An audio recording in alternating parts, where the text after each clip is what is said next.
ریحانہ ڈار پر Punjab police کی جانب سے ہاتھ لگانے یعنی ان کو ہاتھ ڈالنے پر زرتاج گل کا اسمبلی میں اظہار خیال ہوا. اس نے ایسی زبردست سپیچ کی اپنے مخالفین کے سامنے.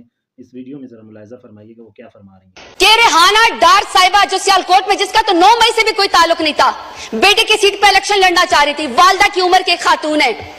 آپ نے یہاں پہ ایک بندے کو جتوانے کے لیے پولیس کے ذریعے اس کے گریبان میں ہاتھ ڈالا. آسمان بھی کانپا ہوگا. میں آپ سے پوچھنا چاہتی ہوں کہ آپ کو کون سی سیاسی برتری حاصل ہوگی ریحانہ ڈار کو آپ کو گھسیٹتے ہوئے اور اس کے گریبان میں ہاتھ ڈالتے ہوئے.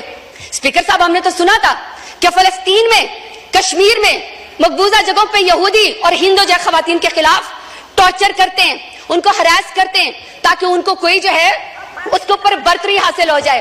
اسپیکر صاحب, میرا سوال ہے اسپیکر صاحب کہ جب عالیہ حمزہ کو, پڑھی لکھی خاتون انجینئر ہے, جب عالیہ حمزہ کو ان کی 3 بیٹیوں کے سامنے رات کو اس کے بیڈ روم سے بالوں سے